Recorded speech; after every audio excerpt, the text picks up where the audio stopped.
Today on our SWTOR edition of the podcast, we're going to talk all about his Universal Studios trip he just took. Oh, yeah. This man is just rolling rich. He's went to Disney World. He went to Universal Studios. Yes. Complains when I tell him to buy anything, but yet Mr. Moneybags here is going on the fancy trips. Well, tell me to buy things that have a military discount, and maybe you'll be happier. I don't know what to tell you. All right, so you went to Universal Studios. I went to Universal Studios. Yeah, it was kind of a spur-of-the-moment trip. We checked with the travel office and just kind of made it happen. And we got there, and the first thing we asked about was Epic Universe, because this was the opening weekend. This was their latest and greatest park that they're revealing to the world.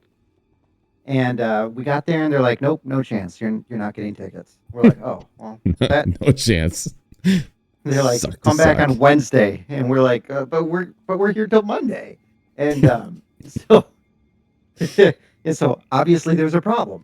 And then my wife did some cell phone magic trickery and got us cell phone tickets magic. Yeah, I know. She got us the tickets to Epic anyway. So we did that on Sunday, and I'll tell you all about it after I tell you about the Islands of Adventure and Universal Studios Hollywood. Okay, So wait. Before you go in there, I got some preliminary questions. Is it more or less expensive than Disney World? Same? Ballpark same. Okay. Is it busier? Less busy? So tell me about the park. What do we got here? Is it like spacious? Is it what does it got going on?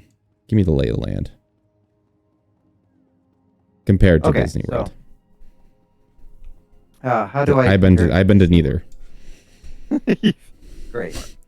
So, Islands of Adventure and Universal Studios were the two parks that were like the popular attractions before Epic opened up. And the thing that kind of throws the answer to your question into whack a little bit was this is opening weekend of a brand new theme park. So the original parks they had weren't as crowded because everyone was at Epic for its debut.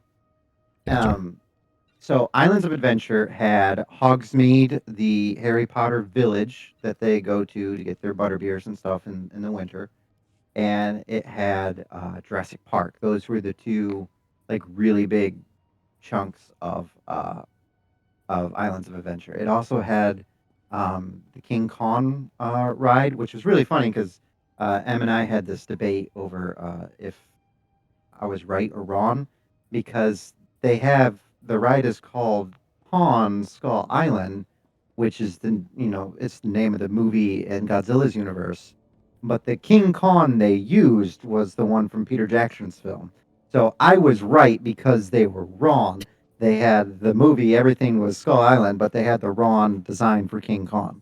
But we did that ride there. We also had Universal has they have Marvel, but it's 90s Marvel before Disney bought the rights to Fox and all that. Oh, good. Or not the best Fox, Marvel. It was the best Marvel. And so right away when we walk into Islands Adventure, we hung a left and we started exploring it. And the first section of the theme park we came to was the Marvel Island Marvel Adventure. And it was it was all the imagery from the 90s cartoons and comics. So they had the Fantastic Four, and they had Doctor Doom, and they had the Hulk roller coaster, which we did not ride, and they had the Spider-Man 3D ride, which that was our first ride at the park, and oh my gosh, was that fun. And so we went through all of Marvel, and that was really, really cool. And after Marvel, we went to Jurassic Park, and it was so cool being there because one of the things that Universal does, in my opinion, better than Disney is like how they do their music and sound. And Zach, at Ren Fair, there's always music going in the background. There's always noise. It's never dull at a Ren Fair. It's the same thing at Disney. When you're in Magic Kingdom, they're playing, the Disney anthems and songs from your favorite Disney movies and general feel good music. In Universal, because Steven Spielberg, George Lucas, and John Williams built that studio, you get the soundtracks to some of these great movies. So whilst we were walking through Jurassic Park, we are just listening to John Williams' main theme for Jurassic Park.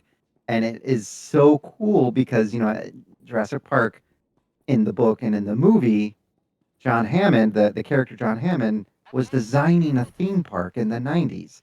And so everything in Jurassic Park, Universal Studios, it makes sense. It's believable because this is what a theme park in the 90s would have looked like. There's dinosaur arcade games and there's this and there's that. And we rode the river rides and Liam rode the Velocicoaster and I rode it with him and so did Em. And there was a bunch of things to interact with and there was a bunch of things to see and the vibe and the music and the rides and everything down to the sewer grates. Everything was just, you felt like you're in Jurassic Park. And keep in mind, this is one of Universal's older parks. And so the magic of that place was very consistent.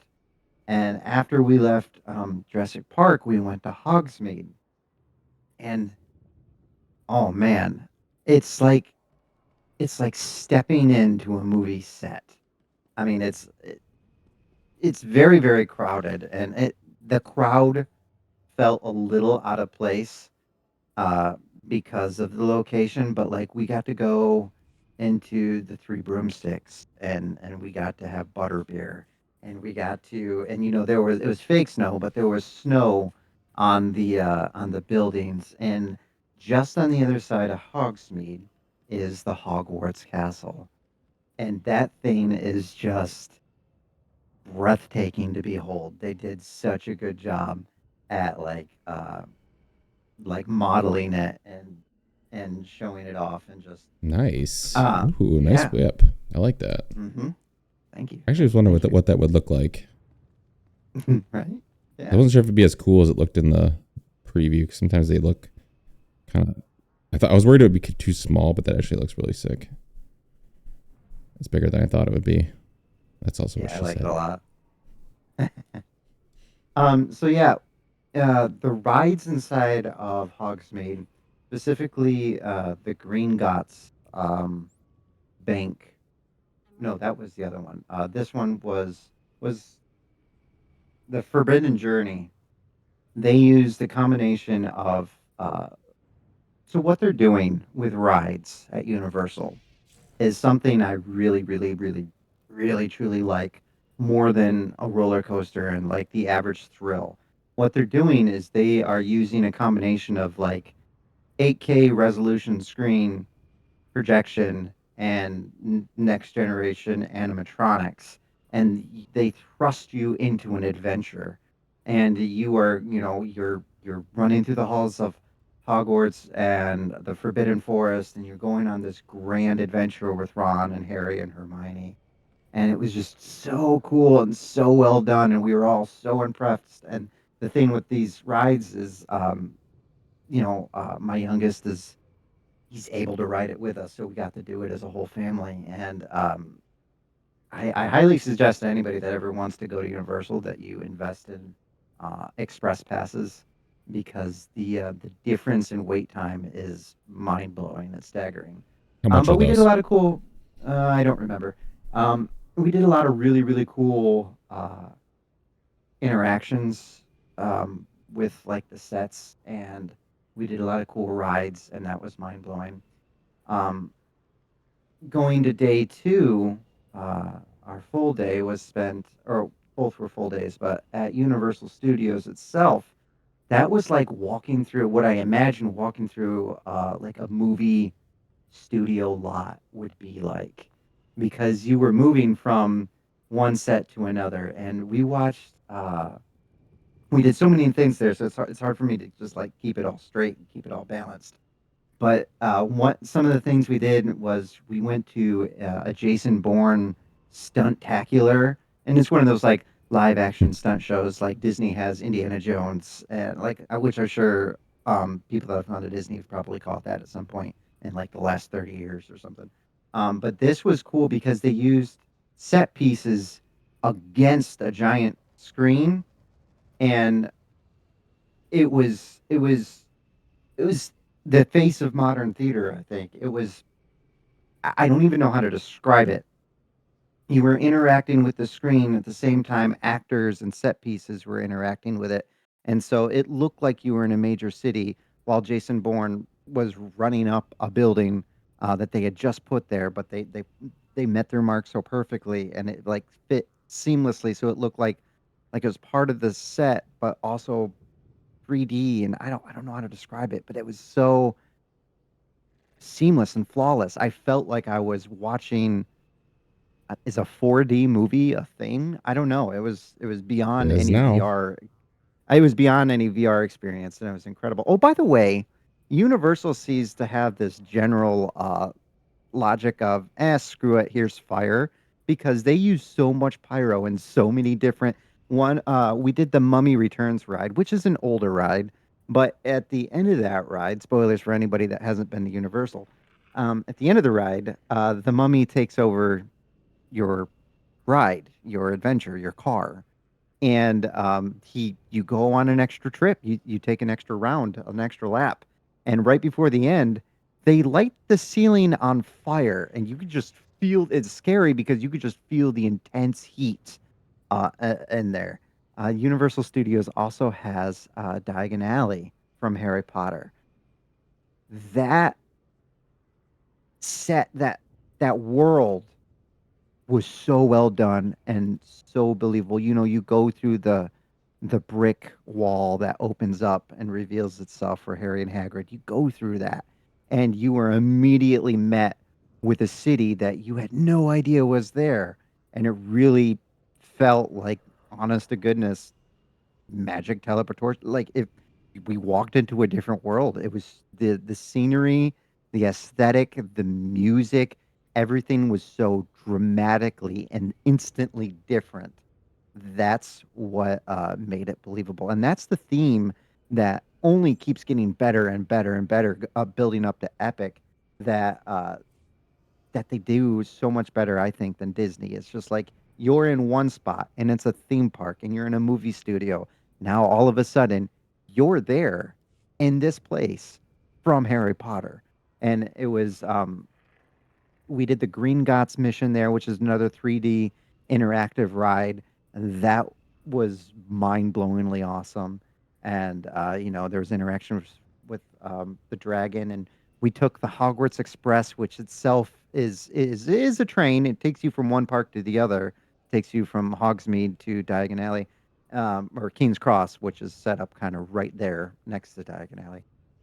But it's everything's like they go out of the way to make you part of the movie, which I think is just the fact that they can do that and pull it off and make it successful is fantastic. And she, how she is with Harry Potter, is like me being able to step into Gotham. She was just freaking out. And Liam, we went to Ollivander's to get a wand because that's bucket list for every Harry Potter fan.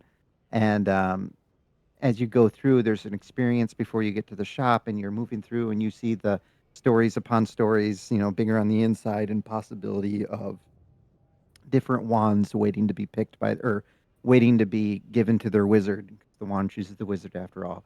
And you go through this experience in groups of like, I don't know, like 20. And in each group, one person is chosen. And I have to imagine it's normally kids. But as we walked into the room, the actor who never broke character picked Liam out immediately. And he's like, "You look like you're about Hogwarts age." And, you know, he had the whole experience. He had the mistried spells. And when he found the perfect wand, the light lit above his head, just like it did with Harry and Sorcerer's Stone. And it was such a cool, immersive experience that we got to be a part of. And it was cool that we got to do it. Universal Studios also had the Minions. And so we all got turned into Minions and we got turned back. That was another 3D immersive ride. And that one was really cool. There was a couple The Men in Black ride. Yes, Men in Black with Will Smith. That was funny to see that was still around, but still doing really good. We had a lot of fun with that. And you go through it and you shoot aliens, and there's a point system at Nice. the end that doesn't really mean anything. But the kids and us, we had a lot of fun with that. Um, Gosh, what else? What else? I don't even, man, I don't even know. We did so much. It's hard to process everything. It's still so fresh. But let's talk about the main thing at Universal that everyone's talking about right now, which of course is the Epic Universe, the brand new theme park. Now, when we went in, um, I was confused. I thought the Celestial was like a fifth park, but the Celestial Portal area is truly, it's like the nice. I love that. Um, it's like the hub, the main hub, and you go into the different portals from the celestial thing.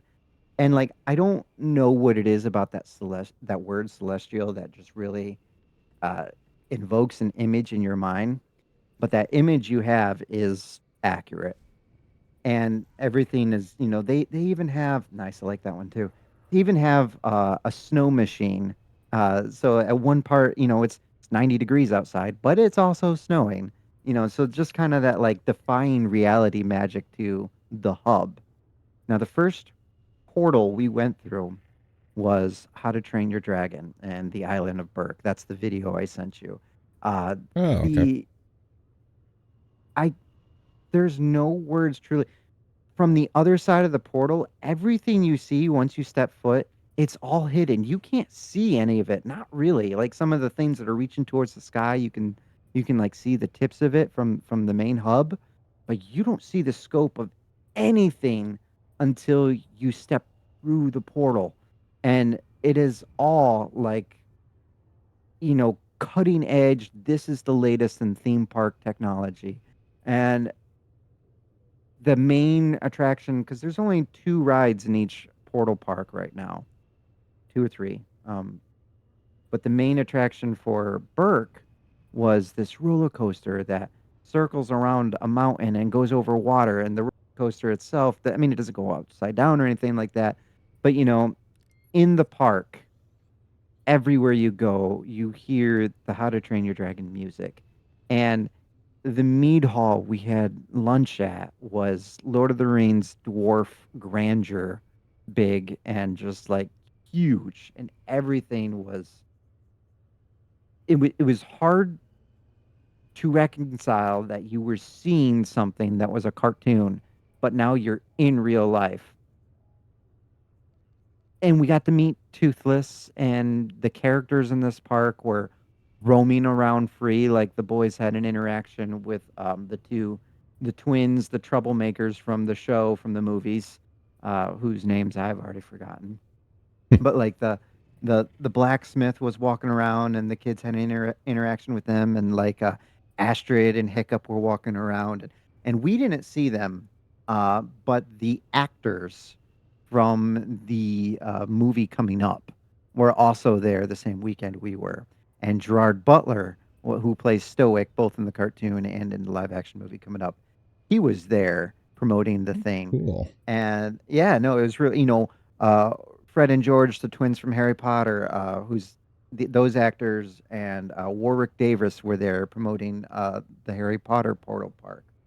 And so we didn't get to interact with any of the famous celebrities, You didn't yell, but they. this is Sparta" at Gerard Butler. No, I wanted to. We were looking for him, not like actively looking to try to like ambush a celebrity or anything, but like we had our eyes out because we found out the same day that the boys took a picture in front of the King Kong ride. Brie Larson was there incognito taking a picture in front of the same sign. She must have been there a matter of hours before or after we were there. But so we saw her post that on her social media, and so we were keeping our eyes out for it, which is cool. But no, we didn't see any celebrities, and we didn't get to yell "This is Sparta" at Gerard Butler, or we didn't Damn. get to ask him to sing any Phantom of the Opera to us, something like that. But I would have been like, hey, you owe Get me for enough drinks in Greenland. you. You would Sing have sing me a reenacted the whole song. scene. Yeah, no, it was a lot of fun. So talking about warped reality, which leads us to the next portal we went to, which was Super Nintendo World. The thing that was That's what I was confused ridiculous. about when I saw that picture. I was like, Oh, how are they affiliated so with? Is it because of the movie? yeah, it must be. I don't know. But here's the thing. The portal for that, you go into the portal and you immediately go on an escalator inside of a giant green pipe. It's the pipes from Mario. You go up one of the pipes from Mario to get into Super Nintendo World. And when you walk in, the vibrancy, it's just so bright and so vibrant. The greens, the yellows, the reds, and they've got spinning coins on buildings, and you descend downstairs into a bowl. It was psychedelic trippy. I think whoever made that park was also eating the same mushrooms the same time they were designing them. Was oh my gosh! And I self medicated before the park, and I was confused as to what I actually used because I couldn't believe what I was seeing. I was like, "What is going on right now?" Uh, all the concept pictures we saw of Epic Studio Nintendo, or Epic Universe Nintendo, all the concept pictures, everything. It it really, I mean, someone's just like, why can't we do it? Prove me we can't. And then they did. And it was like, where am I right now? What am I looking at? I mean, it was the only thing that brought me back to harsh reality was the scorching sun in Orlando. But it was so cool. And we got immediate really oh, and so the ride there that we did, you have to go in through Bowser's Castle. And this place was massive. And there was this huge stone Bowser statue, in the main hall as you're going in, and you you went further and further into the castle, and you're like, am I still in the same building? It was like someone's like, make me a shopping mall size castle for a ride. It was insane. I couldn't figure out how they were doing it. It's like there's got to be some kind of optical illusion, and I think the optical illusion is no, they really just built it. They didn't fake you out on this. They actually just went ahead and went for it. And so I was remarkably impressed. But honestly, that park was probably the weakest of the four that we went to. I mean, the kids liked it. I mean, there were a lot of stairs. There are a lot of stairs at Nintendo World. I don't know why there's so many stairs, but I think me and boys, all three of us at one point went, "Oh, more stairs!" It's just so terrible. Uh, so many stairs. Nintendo World did not feel handicap friendly at all. I don't know how somebody would have gotten a wheelchair. Secret ramp somewhere. Um, So where was this flaming windmill? yes, That was the the most random flaming. thing I've ever seen. But I was like, as soon as I saw it spinning, I was like, oh, that's neat. And then it got on fire, and I was like, oh, that's really neat. It's a restaurant. That's a restaurant. It's a restaurant. Okay, so it's This like place the does like their burn. pyro. That's what I'm saying. So I think it's called like the Burning Blade Tavern or something, and it all goes back to Mary Shelley's Frankenstein. And at the end of the story, um, Frankenstein supposedly meets his demise in a burning windmill, which of course he obviously survives. But they one of the details I didn't know about the burning windmill at the back of the park was you can see they have. I'm getting ahead of myself. Okay, let's start from the beginning. When you go into the dark universe, everything is centered around Frankenstein. And the central story to this universe for this portal is the granddaughter of Dr. Victor Frankenstein is Okay. revised, or she's breathing life back into her grandfather's project, and she's going to create a new monster. And the way she's going to do that is she has captured and is holding Dracula, and she is working on the means to control him and to control the Wolfman. And you have the creature from the Black Lagoon. You have all these people from that dark universe. They're all there. And so that is the central story to it. And the heart of the universe, the back of the park, is Frankenstein's castle. This Cool. castle is always, they have big electrodes on the side of it, and there's always experiments going on. And every now and then, just like the dragon at Diagon Alley, the castle, it's like every 30 minutes or so, the castle comes alive and has this big electric zoom, boom, power surge. There's a big power surge, and all the lanterns in the village flicker.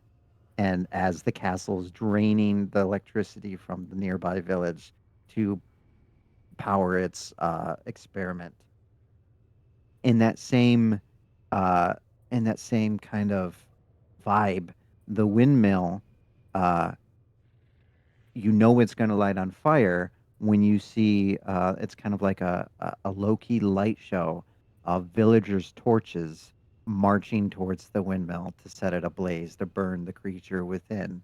And it's a Nice. timed thing. There's some hints and some cues and some little details that, like, oh hey, get your cameras out, the show is about to begin, sort of deal.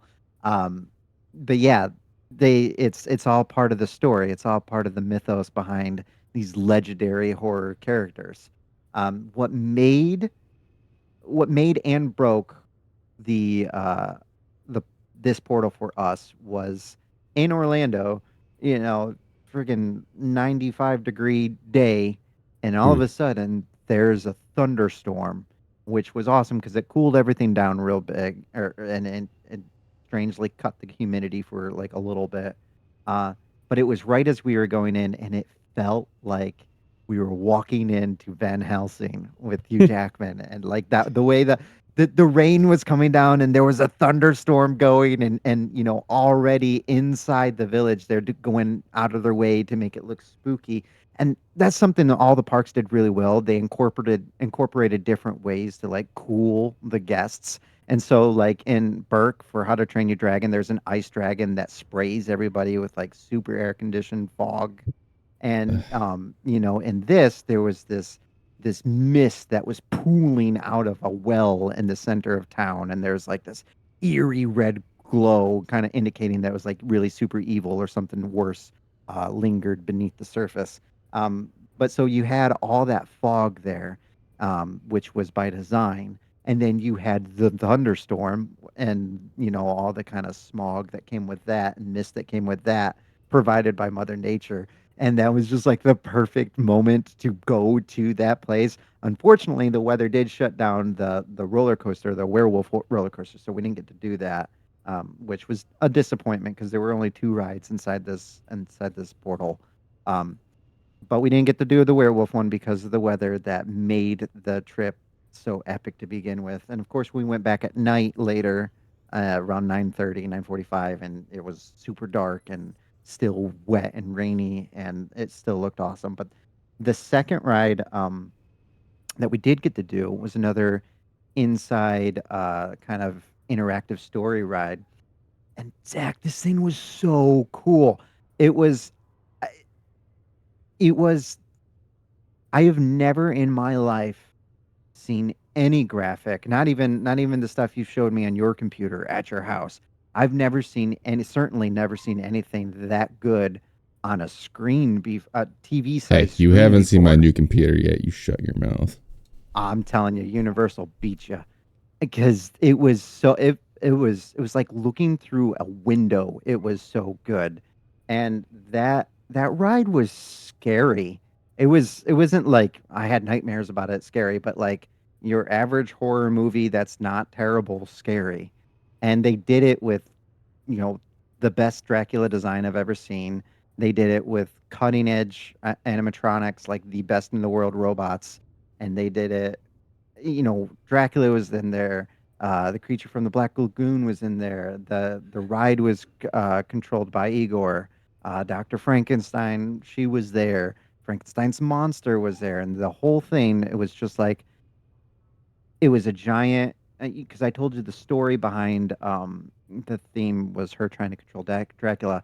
This ride, it all kind of comes to a conclusion. It comes to a head where Dracula ends up breaking free of her control and is loose again. But you see Wolfman, you see a werewolf, which is separate from Wolfman. You see a mummy. You see all they're all there. You know, you see Bride of Frankenstein at one point. The one thing we did miss out on as we were moving through these parks was all of the character interactions. Um, it's like we never saw because there are actors that walk around. We did see some in Burke, but we didn't see Frankenstein or Frankenstein's Bride, who I guess opened the park in the morning for guests. So we didn't get to see those, and we didn't get to the werewolf. But yeah, that was that was like a dream come true. It was insane.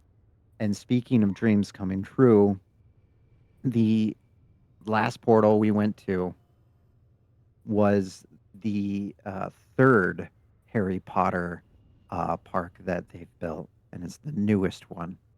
And in this one, you optical illusion after optical illusion. They had three-story buildings, and we didn't even know because we walked into the world, and it is Paris from Fantastic Beasts. And you're on the Oh, street where Newt Scamander kind of calmed down the weird Chinese tiger dragon cat thing. And there in that place, the big ride is the ministry, the battle at the ministry, Ministry of Magic. And for this ride, you go through the fireplace, this green the flu network. You go through the flu network and you go to the ministry in London, and it I don't e- it's you're there. You're in that spot. You just are. You're just there. And I think they built a more complete set for the theme park than they did because I imagine a lot of it was like green screen or whatever when they made the movie. So like it was bizarre how crazy it's like when you see the pyramids, you know the pyramids are real, you know they're a place that you can go to and see up close and touch and interact with. Now the Ministry of Magic is one of those places too. And it was just that's all pretty cool. really it was all really really well done. All of the rides were and so the thing that the ministry is it takes place after Voldemort is defeated and you're there for the trial. Well, I think it's after. Yeah, it's after. You're there for the trial of Dolores Umbridge, so you kind of get a nice little wrap up to her storyline because she's not getting. And it was it was so cool. It was a vacation. It was it was worth every single penny. And as for it being crowded, in the mornings at Disney in the mornings, you were shoulder to shoulder from the very start. And you were just, there's no wiggle room. You let go of your kid for a second, they're going to be swept away by the crowd innocently.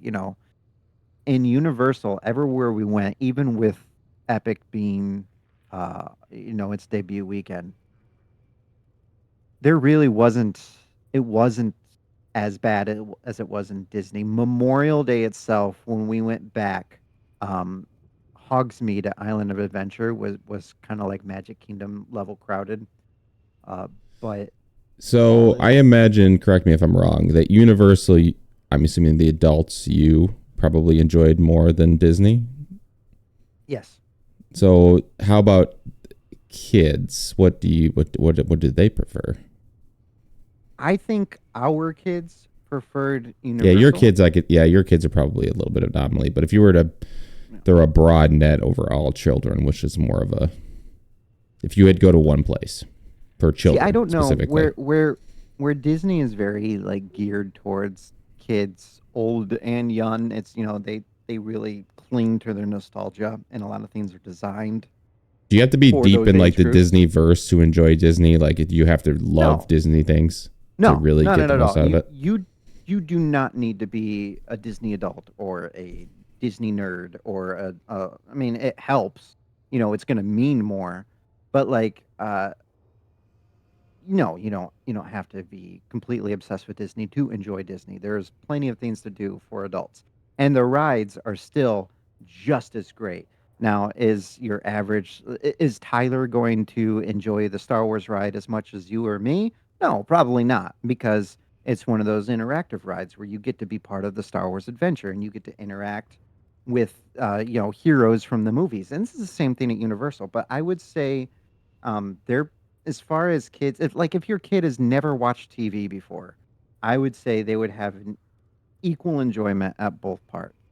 Our kids specifically, Liam cried when he walked into Burke. He was so happy.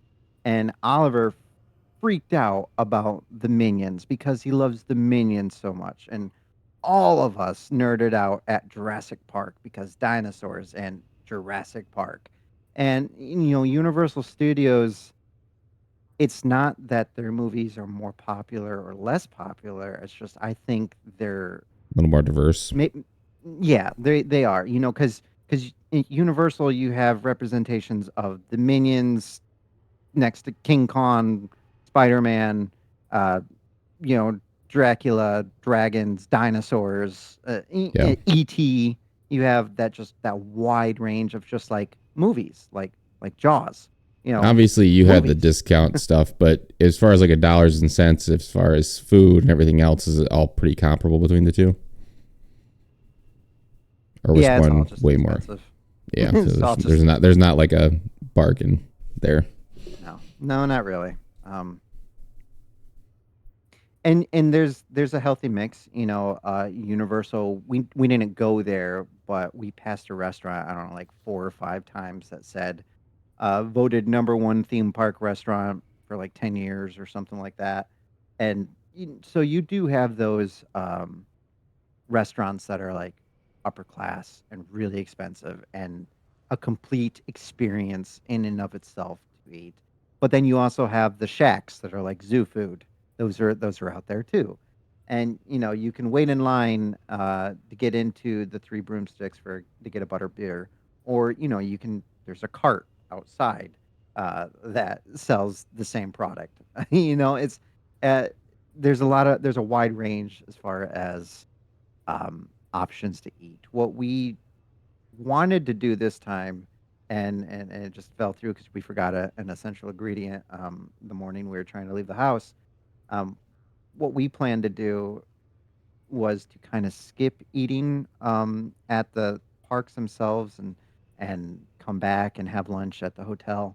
Um, but we forgot some sandwich materials, so that didn't work out so well. But like we brought our own snacks, and we were able to save on some costs by not, every time we were hungry, waiting like 30 minutes to an hour in line to get a super overpriced meal. And we didn't, we brought our own stuff. And another strategy we had that we will always keep moving forward until the kids are probably teenagers is we took a break in the middle of the day, the hottest part of the day, because we learned from our trip at Disney at Epcot. Epcot has the drink around the world thing because they have all these different nations represented, and you can get a drink in each one, and it's a big thing. um, all that all that alcohol got cooked out of our system because it was so hot in the middle of the day. So what we decided to do this trip for Universal was, we stopped around 1:30. We went back to the hotel. We swam, and we relaxed and we chilled and got lunch and a few drinks, and we relaxed for a few hours, and then we went right back to the park. And the parks there stay open till 10, so we were able Nice. to, yeah, we had a nice break in the middle of the day, which was well needed. Um, So assuming the stuff that you missed out on because of like timing or something, but can you do pretty much everything you want to do in a day, or is this like a 2 day thing minimum? um, Like if you just want to so be I get most things done, I guess is it how so I've much been time you thinking need? about this. I've been thinking about this question a lot You because I've have been thinking about how to. Yes, I have, because I've been thinking about how to advise anybody else that has this question, like how much time should I plan to spend in each park. And the thing that differs from Universal and Disney, I would say, plan to spend a full day at the park. whichever park you're going to. Universal, I would say you should plan to. You can probably hit about two parks in a day. Especially Epic. I would because no park, they're just not. Epic Universal parks aren't big enough to plan for like a whole day, but it's more than like half a day, if that makes sense. Okay. So I Yeah. would say like the best way to approach, and we tried to tackle all four portals at Epic. We try to tackle it all in one day because we only had one day. We only had one shot to get it all because this was a big trip that's probably not going to happen again. It's been a year since we've been to Disney, so it probably won't happen for another year Wait, or what? It's been a whatever. year since you've been to Disney? It's been a year since we've Are you been to Disney. serious? Yeah. I'm I'm serious. It's I'm been over a okay. year. I am completely honest right now. I thought it was like 4 months ago. No, it's been over a year. Yeah. I feel like we just had this conversation. No, no, it's been over a year. Man, if you're Um, messing with me, man, you're screwing my mind now because I swear no, in my I mind I it was only promise like. you. That's why I was like, man, this guy's just going to all these theme parks one Nope. after another because I thought you just went. Yeah, That's no. crazy. It's been over a year, and that's something Em and I talked about, and it won't always be a theme park, but life in the military, we don't know how much time we're going to lose in the future for deployments or whatnot. And so we're going to we're going to try to do an adventure a year. And so like next year, it might be like a prolonged, like an actual camping trip. Or if we end up, moving to South Dakota or someplace with, a lot of woods, then maybe we'll take like a river rafting trip or something. I don't know. But, There's not a lot in South Dakota. There's a lot of fields. right. A lot of And, fields. or yeah. You got a crazy horse though. Yeah, trips like that. But yeah, it's been over a year since we went to Disney, and this was our big That's one this insane. time. And I would say to anybody going, try to plan it so you do try to minimally plan to do two parks a day because the parks just aren't big enough to devote an entire day. Universal Studios and Islands of Adventure, if you take a break in the afternoon, those can be single day parks. But the new Epic Studios, two a day, to really give it justice because we missed out on some stuff in the new Harry Potter portal that we were really kind of bummed that we missed out on. Just things to see, not necessarily things to do, but like they've built this entire universe. Walk around, look at it. In Diagon Alley, in the movies, in the Harry Potter movies, where Harry kind of finds the shady part of town, and that's where they do like I don't know the dark arts drug deals or whatever. um, we found that in Diagon Alley just by walking around. There was this dark corner of the world, and we're like, oh, I wonder what's down here. And the further we went, the more we realized, oh, this is a whole set. They had a shop down there and everything, but you wouldn't have known if you weren't brave enough to go explore. And and that's something that the Dark Universe did really well was all of their buildings, every one of them. There was a no come in, seat yourself, welcome to this place. It was a kind of enter if you dare sort of scenario. You didn't know if you were allowed in there. And so like we walked up to that windmill restaurant after it lit on fire and then promptly cooled off. Um, we went into that place and we walked up to the door. We're like, is it closed? What's going on here? And we opened the doors and it's just this snug little saloon and yeah, no, it's a bar. Come on in. Yeah, that sort of thing. It was really interesting. But yeah, the Universal Studios, I think the presentation of everything and the staff are better at Disney, hands down. But I think it's more enjoyable, and the sound atmosphere. I don't know how to describe it, but the way they isolated their sounds for the different parks, that stuff is better. And there was just there's less roller coaster and like traditional thrill rides and more interactive rides now at Universal. I mean, there's still a lot of roller coasters um, that you can ride, and there's still the big drop rides, and there's still the gliding rides. Like there's still very traditional rides there, but I think the future of theme parks, the direction they're moving in, is these interactive rides that are all inside that can keep running through weather, and it's really cool. It's a lot of fun, man. I can't wait to someday get to go again. Hopefully, maybe with one or two less children. Uh, it just to experience the parks as an adult doing adult things, not worrying about driving back or whatnot. And we didn't drive back. We for Epic Universe we rode a bus, and for the other two we rode a water taxi from our hotel, and Oh, so nice. we weren't ever. Yeah, no, it was cool. It was really really cool. Yeah, that was it, man. That's in a It's a nutshell. water That was the taxi. big. It's a boat. It's a ferry. Oh, It takes you from your hotel to the port of the. So the way Universal set up, old Universal, with Islands of Adventure and Studios, is that there are several hotels and there's like a river flowing from them to the two studios. You get in your boat from the hotel and you ride up the river and you go to a port called the City Walk, which is I don't know how to describe this. I think it's of South Grad Park. The shitty walk. Grand Rapids during a party. They have a Margaritaville. There's the Hard Rock Cafe. They got this big Coliseum for sports. There's a stage for live music. There's little kiosk shops like at the mall. And, it's a city walk, and it is in between the two parks. And so you pull up at the park or at the port and your little boat, and you get out of the little boat, and you're there at the city walk, and you can either go left to Universal Studios or you can go right to Islands of Adventure, and you're off. And that's how it is. I will That's say cool. that getting into the parks, like the actual admission, here's my tickets, it's easier at Universal than it was at Disney because they just do like a you take your ticket the first day and you get your picture taken, and then it's a facial recognition for as long as you have admission to the parks, which is really cool. Yeah, that's Is you just cool. walk up and yeah, you just walk up and smile for the camera, and then you're on your way.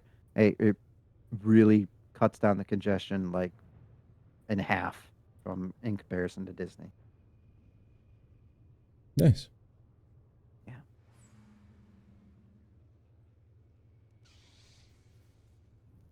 Yeah, that's all I got for our spontaneous trip of adventure. What you got? Nice. That was a nice. I got nothing. I didn't go anywhere. I've been here. I Let's see. What did we do? I recorded the first of the Outlast Trials videos. It's doing very well. If you haven't watched that yet, go check it out. With the Amathorian. We're going to record the co-op portion soon. What are you playing Kona It's up with? Amathorian. Sorry. YouTuber. Oh, yes, yes. Sorry, thought it was the name of a game at first. I was like, No. sounds It could cool. be. What is that? If he ever makes his own game, that'd be a cool name for it. But yeah, what else is new? What has happened in the world of nerdism that's of relevance? I'm trying to think.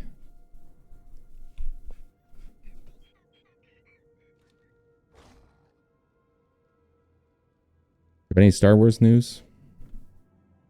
Mm,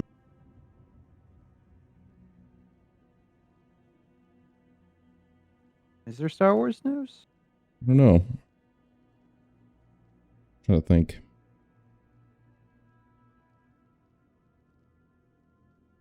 I guess it doesn't have to be just Star Wars. Is any news?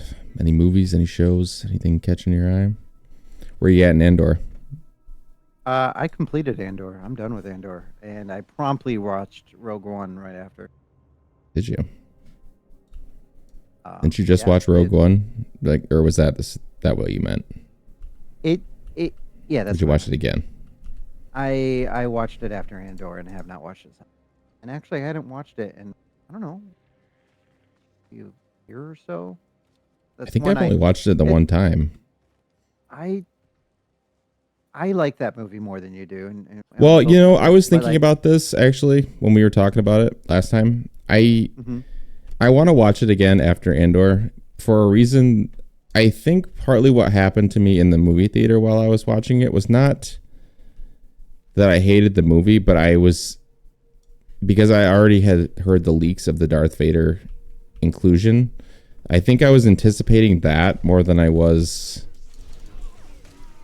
Not that saying I didn't care about the movie, but I think I was just really anticipating when that was going to happen and what it was going to be. That I was kind of not half distracted, but sort of distracted that whole time, and just because I didn't know anything about what it was or when it was. I didn't want any spoilers, so I was just waiting the whole time, and I was like, when is it going to be? So I want to watch it now, knowing all that, and I think I might have a little bit different take on it. I don't hate the movie. I never hated the movie. I just didn't. I mean, I didn't think it was like I don't know. Part of it felt pretty basic of a movie, but like, and it wasn't like the most complex plot or anything like that at the time. But I think if you have the context of Andor and the stuff they built up after the fact, I think that might actually help the movie as far as hitting. Because I think Cassian, you didn't really. At the time, I didn't really care about Cassian. He was just whatever, kind of generic rebel. Yeah, abrasive.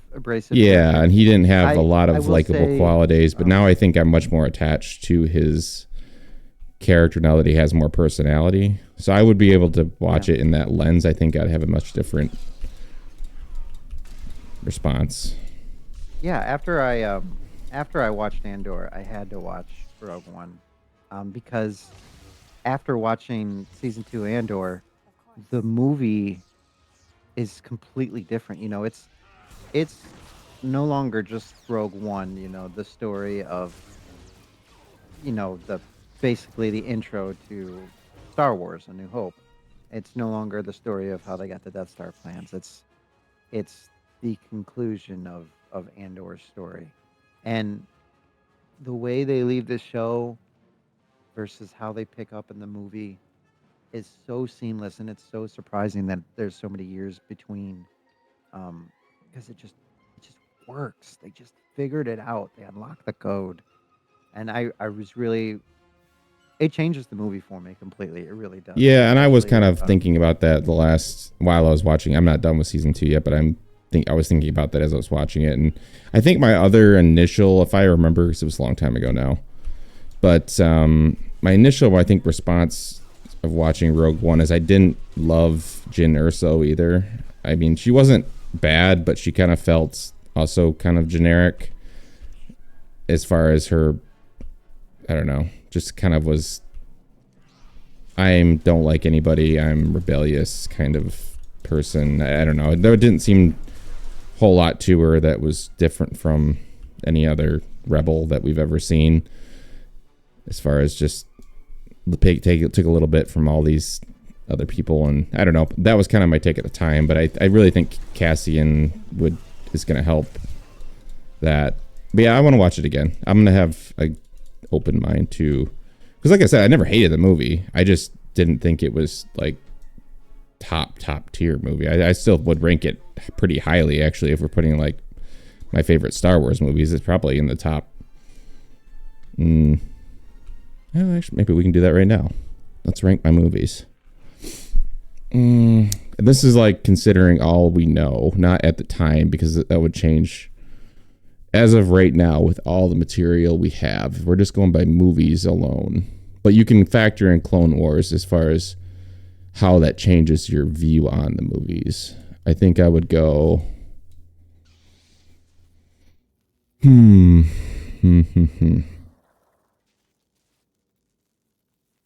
See, I have a hard time putting what my number one is. If it's going to be Revenge of the Sith or Attack of the Clones, because I actually like Attack of the Clones more than most people. But I think it has to be Revenge just for the lightsaber fights. I think that just puts it over the top. And then I'll put, I think, Attack of the Clones. And then I'll put, I guess I'm just going to put Phantom Menace. And then after that, I suppose it's kind of more the free-for-all. I think, so what do we have for movies? I'm not putting any of the new ones. New series are obviously, that's out of it. So what do we have for standalones? We have, I'm trying to make sure I don't forget any. We have the Han Solo movie. We have Rogue One. Is that it? Gotta be something else, right? No, that's it. That's all the Solo films. Okay. So I guess I'm gonna go Rogue One then in the 4th spot. And then I'll put I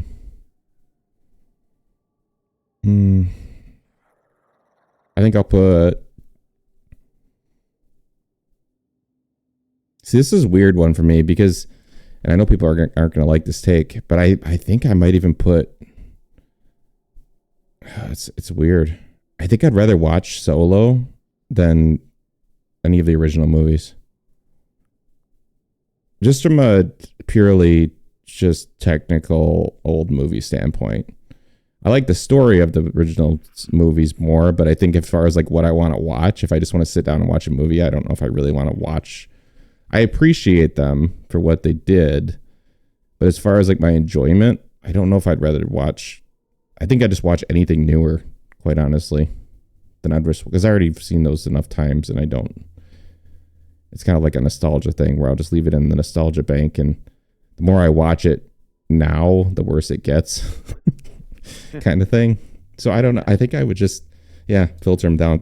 From there, it's kind of a crapshoot, I guess. But yeah, Rogue One's in my 4th spot. It's not like I hate the movie. I love the movie. It's just, I didn't think it did enough to be different from everything that came forward. I would have liked a little, I don't know, a little more off the wall ideas, maybe go a little crazier with it. But I get why they didn't, because it's kind of, you have to, it's a risky if you do that, but it worked. I think, and that's what I think. I think the Vader aspect, though, really takes that movie up maybe a notch higher, because I think that ending hallway scene just makes it, I'll give it a whole point higher than that. Oh shit, this is almost over. I forgot these are timed. It's been a while since we did these. For me, Rogue One is, it's bottom of the order, but it's top 5. It's my number 5 slot.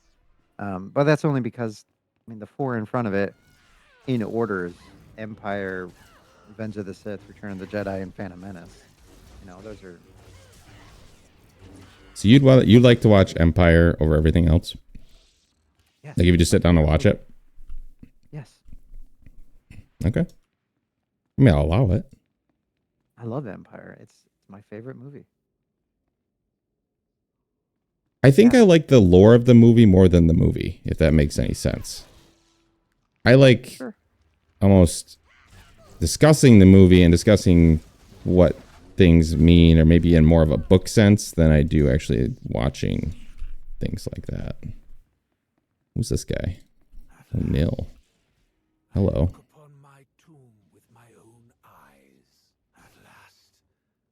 Can you not fight him?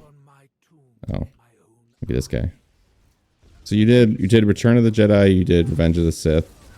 No, Revenge of the Sith is my number 2. Empire. Empire Strikes Back. Yeah, Empire number 1, Revenge of the Sith, Return of the Jedi, Phantom Menace. Okay. Rogue One, Attack of the Clones, A New Hope, Rise of Skywalker, Solo, Force Awakens, Last Jedi. Okay. Yeah, that works. Last Jedi. I used to really like that movie because I thought cinematically that it did something unique. But then the more I thought about it, actually, the more talking to you, I'm like, you know what? No, this is. Don't talk to me. This is really a garbage movie. Because I like the idea that the Star We're cutting this Destroyer one really close. We need to kill 2 more fast. the light speed thing destroying the Star Destroyers and the lack of sound. I really like that, but um, it doesn't make up for the fact that they did Luke dirty. Oh, now we got to go fight the dude. They did Luke really dirty, and then they and the whole Canto Bite thing. None of it's cool to look at, but none of it made any sense. I look upon my tomb with my own eyes. The big no-no. It's Star Wars. I shouldn't be confused.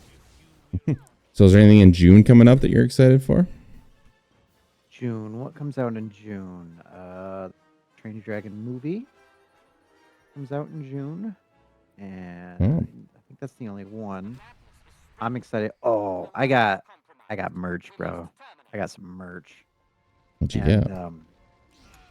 Well, because the new movie drops July 2nd, I got stuff for the Jurassic World Rebirth. So I got a new shirt, and I got my wide brim floppy hat that kept the sun off my head the entire time I was there. And I got a blanket. I got a Jurassic with the new Jurassic logo, and it's cool because it's like the Jurassic Park T-Rex logo, but the skeleton, the T-Rex skull is like submerged underwater. Pretty sick. Sweet. Yeah, they were the day we went to Jurassic Park. One of the shop workers, because you know how everyone likes to tell me their stories. She was talking to me, and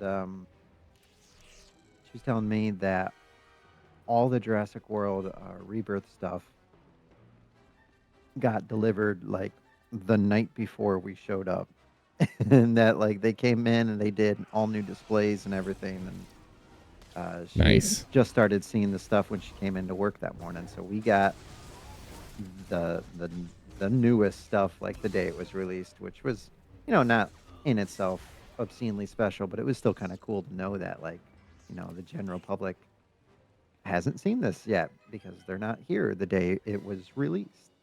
And that's what she tells everybody. It's her sales tactic. That's her sales task. Yeah. Let me show you something secret back room. Yeah. I'd have believed her if Universal's didn't make a post about it. So.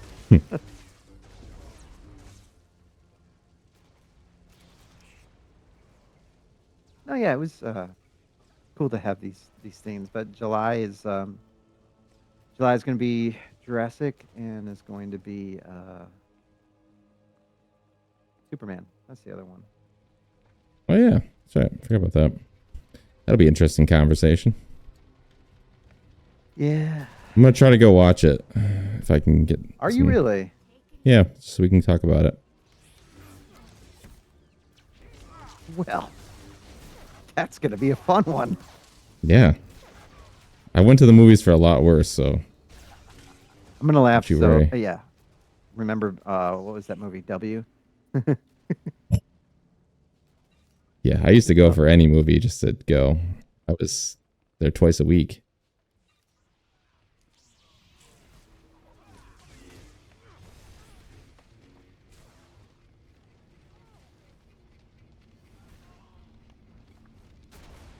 W.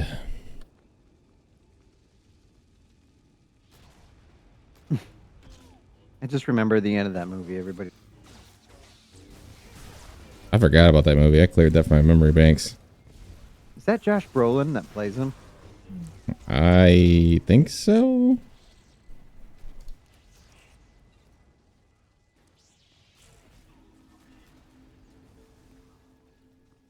Where's another drill at?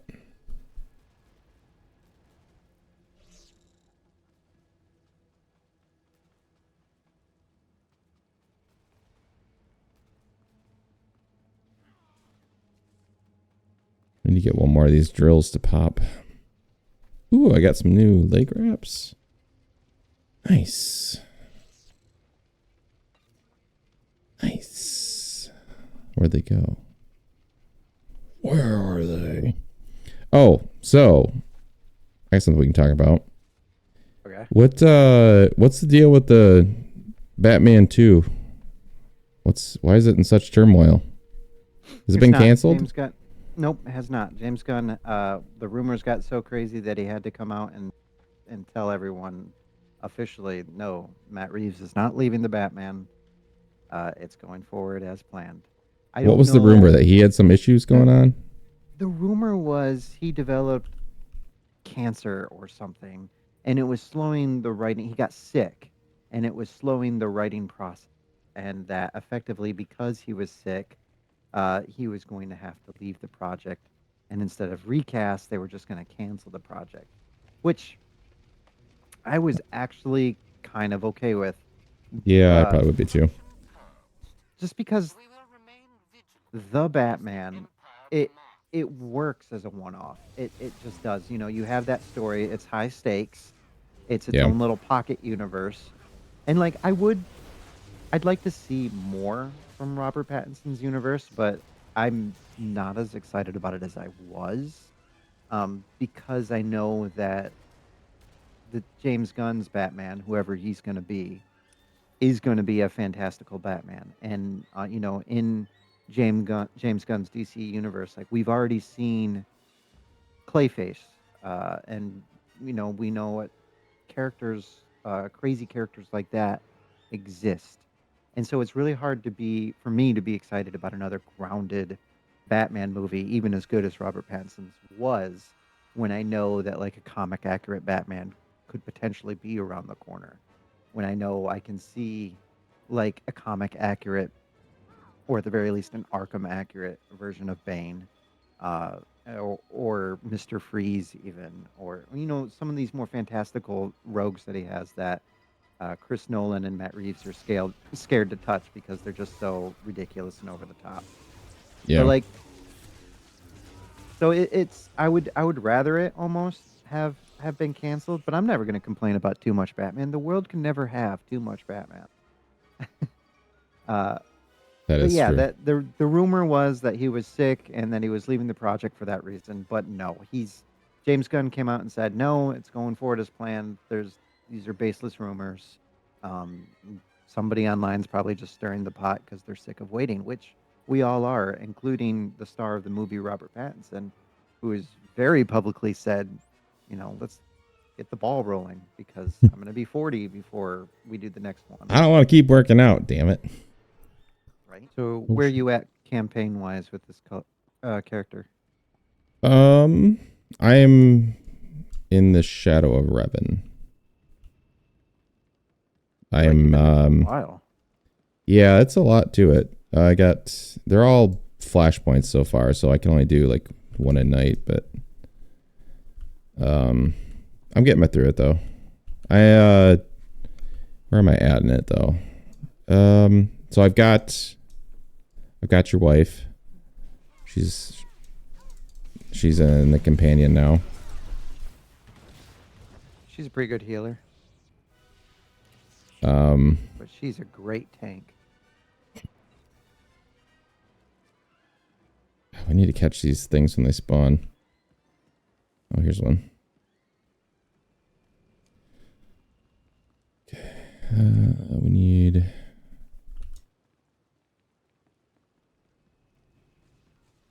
That one's gone. It's gone.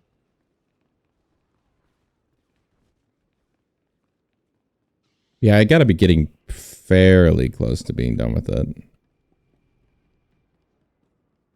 I don't like how the first chunk of Shadow Revan is like just flashpoint after flashpoint after flashpoint. You see, I kind of like it in a weird way. Drives me nuts. I mean, it's time consuming, but I kind of like that they just kind of funneled them right into one to the other because they did a pretty good job of making them interesting, I guess. Because one was the temple raid, then the defending your temple, and then I don't know, I thought it was pretty well done. I kind of like it. I can see how some people wouldn't, but I kind of like that structure, I suppose. I don't like that you have to finish a flashpoint. Like you can't leave off. You know, you have to finish. Yeah, that's the only They're downside all to it. You have to commit to all doing like it. an hour long. So if you Yeah. That is the fail only one or downside, yeah. something. You have to commit to the night to do it, yeah. I get that point. You can't piecemeal it. Yeah, I dislike that portion, but I do like that they're so good and they're more immersive, I think, than some of the other stories, I guess.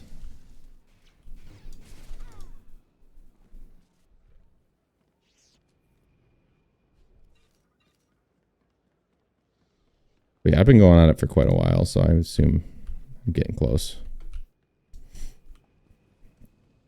And I don't remember what's after that. Do you know? After Revan, you should be getting ready to start the Eternal Throne stuff. Cool. Oh yeah, dude. As the best Star Wars is not a movie; it's in this game. It's so ridiculous. I can see that. It's so ridiculous. It's just. If I'm being honest, I like the story of this game better than any of the stuff made. I like the whole power balance. I like the Sith being part of the Empire more like openly. I like the whole Dark Council idea. That's pretty cool. How they just kill each other, Game of Thrones style. I love how the all the character class that you can create, so all 8 all play into this central story. Before so like to get the full scope of the story. So like, as you know, Sith Warrior class, you play, and ultimately you show down with Darth Barris at the end. But like the Jedi Knight storyline, you straight up go against Darth Vitiate, the Emperor himself, at the end of that. And I started a Imperial Agent quest last night too, because I finally got to the end of all they had to provide with this character, main story wise. I still have planet stuff to do, but so I started a new character last night, and like, the Imperial Agent, so I get to be like an evil James Bond. That's kind of cool. I don't know. It's just how all the characters, how all the stories intertwine. Is just really unique. Yeah, I'm finding it really cool. Like even the Republic Trooper is a cool story. You get a nice little. The main boss is over here that we got to fight. But yeah, it's cool how they really made every class feel important. Yeah, you have to play the storyline I'm playing through. It's really cool. You like this one too? Yeah, I want to, because I want more powers for this character. Yeah, it's very different from your own. I'm gonna do. I decided this is gonna be like my main character. Like when new story comes out, I'm gonna play it on this guy. But I want to play through all the character stories, arc stories. Yeah, this one's So much more backstabby, like sort of political.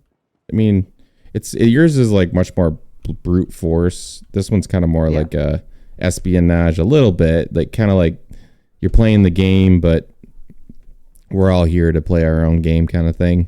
There's still a lot of killing, but it's very different, which is cool because I was worried it'd be pretty similar, but it's not in any way. Well, and I'm interested. I'm interested to see. I'm also going to play the Eternal Throne on my Jedi Knight character, just to see if the difference is different at all. Because the Jedi Knight and the Sith Warrior are they're the balance on either end. They skip all the politics and go straight to the hero crap. Yeah, which I like. But having just played through it on this character, so far you're not going to convince me that like when they wrote the main story of this game, they didn't have in mind like, okay, you're just going to be a Sith character, because like all the good story writing so far is heavy on the Empire side, and like the way the story is designed, like becoming the Emperor's wrath and coming face to face with him and the Eternal Throne stuff, and it's just, I feel like it is designed for one specific, like there is a main character out of all the different characters you can create.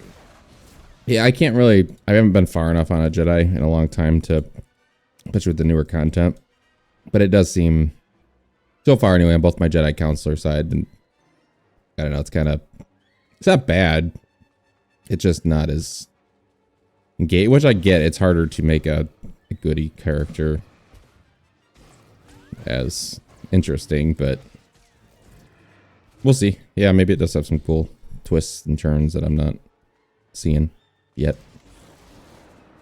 Oh, yeah, I will say the Jedi characters are fun though if you try to somewhat role play it. I'm not saying like voice it and everything, but just if you, I'm not talking to you so much as more like the audience as far as like, just if you want to pick what your character is, if he wants to be a little bit of a, I don't know, a flirty, on the cuff Jedi that's not super serious about the order, you can just stick with that. Or if you want to be like a super straight, I live and die by the council's word, like just follow that throughout your whole story. I think you have more fun doing it like that, because I kind of, I'm doing a super straight Jedi counselor, and I kind of find it fun to go against some of the decisions I want to make, but I'm kind of like, oh, I'd rather do that, but then I'm like, my character wouldn't do that. That's kind of a cool way to keep in a role.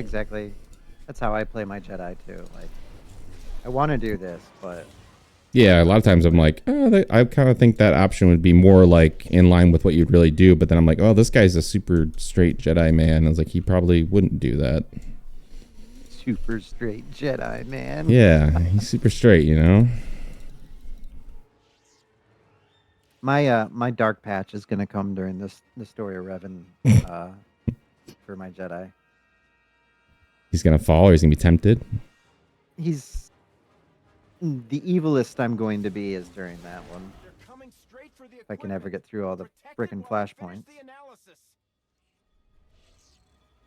What do you think about that theory that there are no gray Jedi? That's not really a thing. I kind of heard that. I heard that argument, and then I was like, yeah, that kind of makes sense. Yeah. This guy was basically saying that they're not gray Jedi because they still do everything good. They just don't believe in the Jedi code and the way that Jedi do things, but they're not inherently bad. They pretty much do the same thing a Jedi would do. They just don't believe in the council with being the authority on everything. And then I was like, yeah, that's more like Qui-Gon. Yeah. Yeah. People always throw that term around. You see it all the time. Oh, it's a gray Jedi. And it's like, I don't know. Gray Jedi code. Yeah, I guess you just need to call him something, not a Jedi, I suppose. Just a Force user. I don't know. There's got to be a different term, I think, is what's needed. When I did that intro for my Outlast video, I couldn't talk for a good 30 seconds. I was choking after I did that. That voice really takes a lot out of me. It's not good on the vocal cords. I actually couldn't remember how to do it. I had to watch the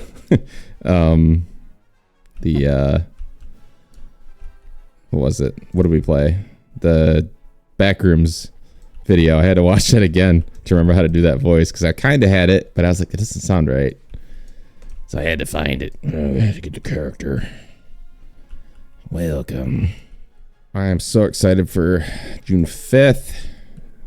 What happens June 5th? Dune comes out. Oh. I'm pretty pumped. Be a nice little mix it up from my normal MMO life.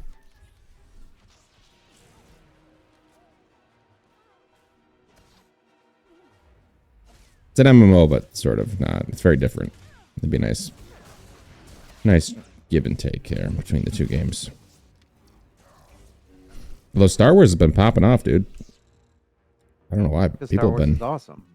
I know, but the last week especially, people have been really good on live streams. They've been good on the replay views. It's been popping. It's like 100 some replay views on streams, which usually that's like in the 60 to 80 realm, but they have been kind of like 150, 200 something. I don't know. Just Star Wars. Amathorian was saying that he's having the same amount of success too with his stuff for, I don't know, just whatever happened last week. People just really got pumped for Star Wars. Maybe it was the new update. I mean, that would make sense. I mean, that does bring some buzz. But it seems like maybe it was the Battlefront 2 thing, to be honest. Which that thing's still getting crazy. They were saying like 200,000. Statement, but I couldn't couldn't find anything debunking it, but I couldn't find any like real article about it either. They just say no. No, EA That's was the just whole like, statement. the statement I saw was just like, we've heard the fan base loud and clear, and we've got one coming in early development. I thought they were gonna say Early we've heard you loud and clear. We're not gonna do it. That's what I would say. Early That'd be development so could fucking just funny. mean- Oh god, if they said that. We've heard you loud and clear, but I don't care. I heard the original devs of that game were talking that they were hoping to maybe do like their plan would be to remaster the second game, just kind of make it modern and update it, and then work on a third. Well, yeah, update it as in rebuild it from the ground up, as in and they make kind of like a new game, and then What they would really mean is reset. Well, you see, that's my thing though. I think they could even microtransaction it the hell out of it, and it would still do well. Like, even if they charged a bunch for skins and did all the crappy things, it would still do well. Talked about that before, definitely. Yeah. So I think that'd be a way to do it. They kind of remake the second one just to get something out the door, make people happy, and then from there they remake a third one, I guess, and then probably you're looking at 3 years or something, 4 years. That would be super cool though if a fan movement led to that. I mean, that's how we got the Snyder Cut. Okay, that's not the same Battlefront thing. 3. I mean, it's cool, but It's not the same thing. You mean a bunch of fans aren't bullying a studio? well, as in I they care want? a lot less about the Snyder Cut. Well, That's what I Snyder mean. Cut's not like a great. I think that's more of a small niche in the fandom that was clamoring for the Snyder Cut. I'm not saying it's not cool, but it's not the same. I like Snyder Cut more than Justice League. It makes more sense. It fits better with the other. I mean, movies that's really not they a made. high bar to clear. The movie was terrible. But it's still not great. No, but it really, anything can make an improvement on that game. Oh man. So Em and I were talking about this just last night, I think, or maybe it was this morning. I don't know, but why are movie makers? Why do they make these movies so dark now? I don't care what kind of weird noir styled film you're. You mean literally shooting at dark? You literally dark. Turn the damn brightness up. Oh man, your old man's showing. Can't see the movie anymore. They make them so dark now. They should make all the text huge for all the old people. Turn the gamma up. Damn it. Listen, I need my subtitles big, okay? That's becoming more and more of a problem for me, and I really hate it that I can't see stuff. Oh, no. I'm sitting there staring at it, and I'm just having to really focus. Em's All right, been though. doing this thing to me, and I don't know if she's doing it on purpose or if maybe I'm just getting worse.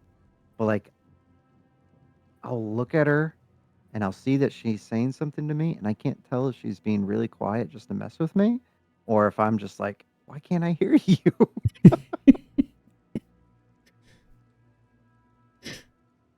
Yeah. It's probably a combination of both. I do that just because I stop listening. I just kind of go in my own head and think about something else. That's a different problem. I've always done that, though.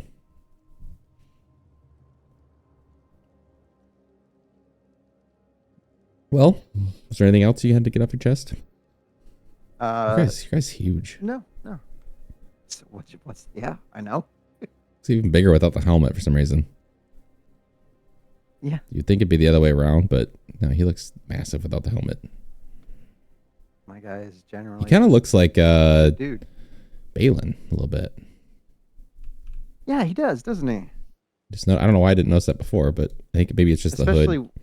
Hold on. Especially with now that you said that, so unintentional, but the hair. Oh yeah, even the hair, yeah. Hmm. Oh, that's what we need to talk about real quick. What do you think about that recasting? I love it. I absolutely love it. I'm not mad about it at all. It's one of those things where I'd prefer the original actor, but the original actor died, so you can't have him. But like Rip. uh, that guy for he's just you haven't seen Game of Thrones, so No, I actually have seen enough. I've kind of piecemealed my way through it. Oddly yeah, enough, he I know he's who one of he the is, and I know characters his that makes character. he's one of the characters that makes it all the way to the last season, and he just Here's my question that I kind of I am, like him. because you can't replace Ray Stevenson. He was, I think, too perfect for that role, and it's really unfortunate because I think he was the best thing Well, the about role was that show. tailor made for him. Dave Filoni said, "Hey, I got this Yeah, live and action role." he was just so good that I don't know if I want somebody trying to impersonate him, or if you want to just kind of have some guy just, I mean, obviously that he, oh, I don't know, what's his name, do you know, before I just call him this guy? Let's just call him the Hound.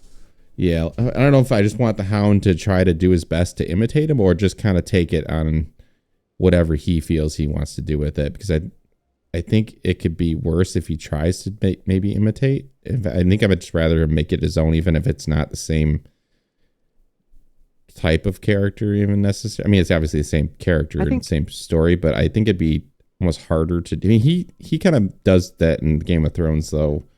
That kind of Yeah, that's talking with exactly why intention.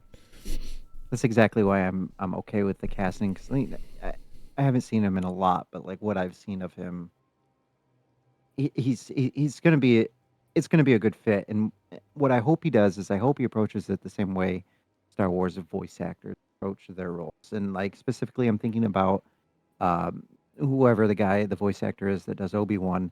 He talks about in, what's his face? Sam Witwer, Darth Maul does the same thing, where he's like, okay, so the original actor spoke like this, and so I had to take it on like this. But eventually, it takes on its own life, its own voice of its own. So, like, I Yeah, I would like agree to with that. see that That's well played it up. that consistently that continuity as you merge from the old actor to the new. I think that would be Where the best like way to it do it. But changes, but you didn't really notice it changes yeah, until you look back and you're and like, oh man, it's a whole different character now. it's totally, yeah, it's a completely different thing. Yeah, that's what I'd like to see. It's just like a gradual change into his own. Like I don't know what direction Filoni and the actor, the Hound, are gonna take it, and I don't know. All I know is that Dave has said that that character is central to what he plans to do with the Mortis gods, and so I really want that to be up to snuff. I hope they do more backstory on him, like flashback wise. I would like to see Well, some that'd be like really depth cool for to like him. a Tales of the Jedi series because they got the Morgan Elsbeth. They told her entire, more or less her entire backstory, of how she became what she Yeah, was to Thrawn. So it'd be kind of cool to see like a backstory in that kind of I think I would prefer lens. that honestly than like a Yeah, flashback cutscene in the show, because those are usually not long enough to really right. And they give you don't much. mean much. Like Yeah, the flashback scenes for the Clone Wars meant something because you have an 8 series show behind that. It's flashbacks for the sake of flashbacks with no context. They don't land very hard. And it still feels like, even though he's had a rough transition from animation to live action, it still feels like at his heart, Dave's a storyteller trying to tell his, what the hell? Trying to tell his story. yeah, and I think that it could be a cool way to do it. Yeah, do a Tales thing quicker. It's maybe 4 or 5 episodes and just get something out like that. I think that's what they should start doing more. Not like just a one character focused Tales series where you can get condensed things, you can get what you want out, but it'll be long enough to get a real story across, but not a whole season's worth where you gotta really pump a bunch of budget into it, and you can just kind of go, this is just a complimentary piece to what we're doing. Yeah, I like that. But yeah, I think you're right though. I think it's gonna take that. He's gonna start off trying to imitate Ray, and then he's going to kind of move it to something else. I think slightly. Either that or he's just going to be like Completely different right out of the gate. Well, the one fear of that character is it's hard because he did the dialogue really isn't a whole lot, and there's not a whole lot there, but he did such a good job of acting with It's his so face. intentional. Yeah, that it's hard to replace without coming across as just boring and stiff, because a lot of actors would take that and just look like a terrible bad guy that has no sort of personality and is very bland. But he did such a good job. Really, I think one of the best acting jobs in Star Wars of giving emotion but not doing a whole lot. It was a very weird way to make a villain, but it worked so well because he did it, I think, a phenomenal job, if not one of the best acting jobs in Star Wars. I mean, second to I think the best acted part, the best role in Star Wars is probably Director Krennic, and I think Ray Stevens. Yeah, Right, Krennic, especially if right you're behind factoring in Andor. Yeah. Oh my God, he's so good in Andor. I haven't watched all of it yet, but I've seen enough of Krennic already that is a good job. Yeah, it makes his character in Rogue One make a lot more sense. It does. I think without the context of Andor, yeah, it didn't. It kind of looked like he was kind of a, I don't know, nutcase, but now it makes a lot more sense of why he's a nutcase. Yeah. But yeah, I'm interested to see where that goes. It was good. It was a good hire, I think. I think there's going to be a time gap because the picture they chose to show of him, he doesn't have like the short crop beard that he had when we left him at the end of Ahsoka. You know, it's longer, more scraggly, which I know, different actor. That's kind of the thing, but you would think that they'd make the attempt. Yeah, they would, and I think that's a good point. Because they changed. And that's what we said too. Yeah, we wanted a time jump there. Yeah. Time jump's really the only thing that made sense after that too. You could do quite a bit, because then you could have a full scale war going on kind of already, maybe with Thrawn on that side, and then not have to do the whole build up to that and a bunch of political crap, because that's kind of where I think Ahsoka got drugged down a little bit, was the entire council, like going to the council, talking to him, that kind of thing was just never that appealing. They made it look really bland, even for Star Wars standards. It just kind of was like, Thrawn's coming back. No, he's not. Okay. And it was, I don't know, it was very clunky, and I kind of didn't. If you're going to do political stuff in Star Wars, you got to make it intriguing, but that was a whole lot of like, you say this, you say that.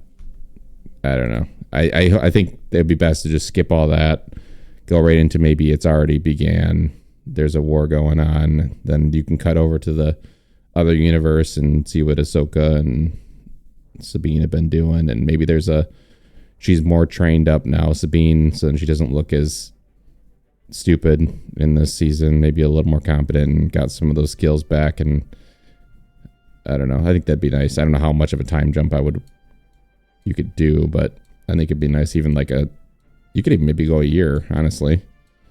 Yeah. I don't know if it'll be that much, but yeah, I'm pretty excited. Yeah, I don't know. It'll be good, and I hope they do a good time jump, and I hope that they because it would be really cool to see, like, talking legacies and stuff. It'd be really cool to see Sabine, the Mandalorian warrior who trained with Ahsoka, Padawan of the Chosen One, Padawan of Obi-Wan, Padawan of Qui-Gon, Padawan of Dooku, Padawan of Yoda, and so on and so on and so on.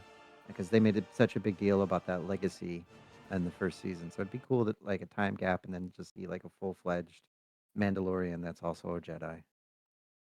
Yeah, I want a lot more out of Sabine this season. I don't love the actor. I don't think she was a very good choice. I think she's kind of stiff, but I want her to prove me wrong, and I want that character to be much more akin to her animated self. And I hope they kind of push the envelope a little bit with her in some regard and not make her so stupid. I mean, everything she did in that season was just dumb. I mean, the whole take me to Ezra, like, as your plan, but you're giving the map to, it's like, that was the dumbest thing I've ever seen. It's like, you're supposed to be some kind of Mandalorian, like, whatever knockoff that's you should be battle tactics, and the first thing you probably shouldn't do is give them the map and then go, you're gonna probably honor your promise to take me to Ezra. And it's like, you dumbass. That was one of the dumbest story things I think I've seen. I was just like, that's the only way you could make that work. I would rather have just got captured or something. It would have been easy enough to knock her out and capture her and then take her prisoner. That would have been made a whole lot more sense than whatever the hell they tried to do there. I was like, that was just, I don't know. A lot of her characters kind of pissed me off most of the show, quite honestly, because everything she did was just making things worse, and it was easily avoidable. Like taking the map back to her house thing, and when it's like clear there was maybe some people after her, and she's just like, I'm gonna go way out of the way to be away from Ahsoka so we can have this crappy lightsaber fight and me get stabbed, and then I don't die, and Qui-Gon once again is rolling over in his grave while everybody else can get stabbed in Star Wars and not die except for him. 5 people have been stabbed in the stomach at least that I can think of, and they all survive. Qui-Gon gets stabbed once, dead. Qui-Gon gets stabbed and dies. Darth Maul gets chopped in half. He's okay. I can only keep thinking of that Charlie guy's videos whenever I think of that, and he gives a reaction, and Qui-Gon's just like, come on. It's for sure dead. And they cut to the hospital bed. What? I think what does Charlie say? Like, I think he's like, oh yeah, Bacta was invented one day after you died. One day. He's like, I need this Bacta thing. Yeah, I'm excited when that show comes out. That'll be a good discussion. I want a good like show we can discuss on the pod. As far, I mean, Andor is a good show, but it's not like I want more like a kind of a campy, funny, fun kind of show. As far as some sabers, some cool stuff that really, I don't know. I guess I want some that drives the story forward and not just kind of recapping the same old stuff, just in more detailed light, which is fine. But I'm kind of excited for something new, and I want to see this whole new Filoni verse that he's going to try to fill out here. That's separate from the other one. I think that's going to be exciting to get some Filoni verse. That's amazing. Yeah, I just thought of that now.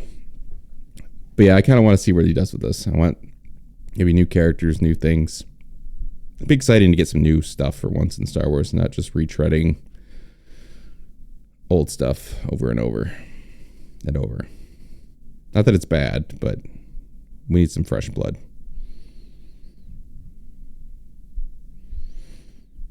But yeah, I think that's it. Thanks for watching, everybody. Thanks for tuning in. I'm going to supercut this, but yeah, appreciate you all. Please like, subscribe, all that good stuff. Twitch has been popping off. Thank you guys. You guys are great. And yeah, Kyle's been recording some stuff too once in a while. What's your channel? The Bat Guy? It's just the Bat Guy, and you know, Easy enough. want to The see Bat some Guy. Batman and Star Wars. Yeah. You want some Not easy fancy. watch? I put it on at work. Some fun things. Yeah. He's Mr. Daytime streamer. Yeah. Let's go check that that'll out. be down. That'll be dwindling down. Oh yeah, because you got kids home, huh? Well, yep. Kids are in summer vacation, and You got all school that. too. I guess. That was a mistake. No, I'm having fun. All All right, right. dude. Good night, everybody. Good night. Good night.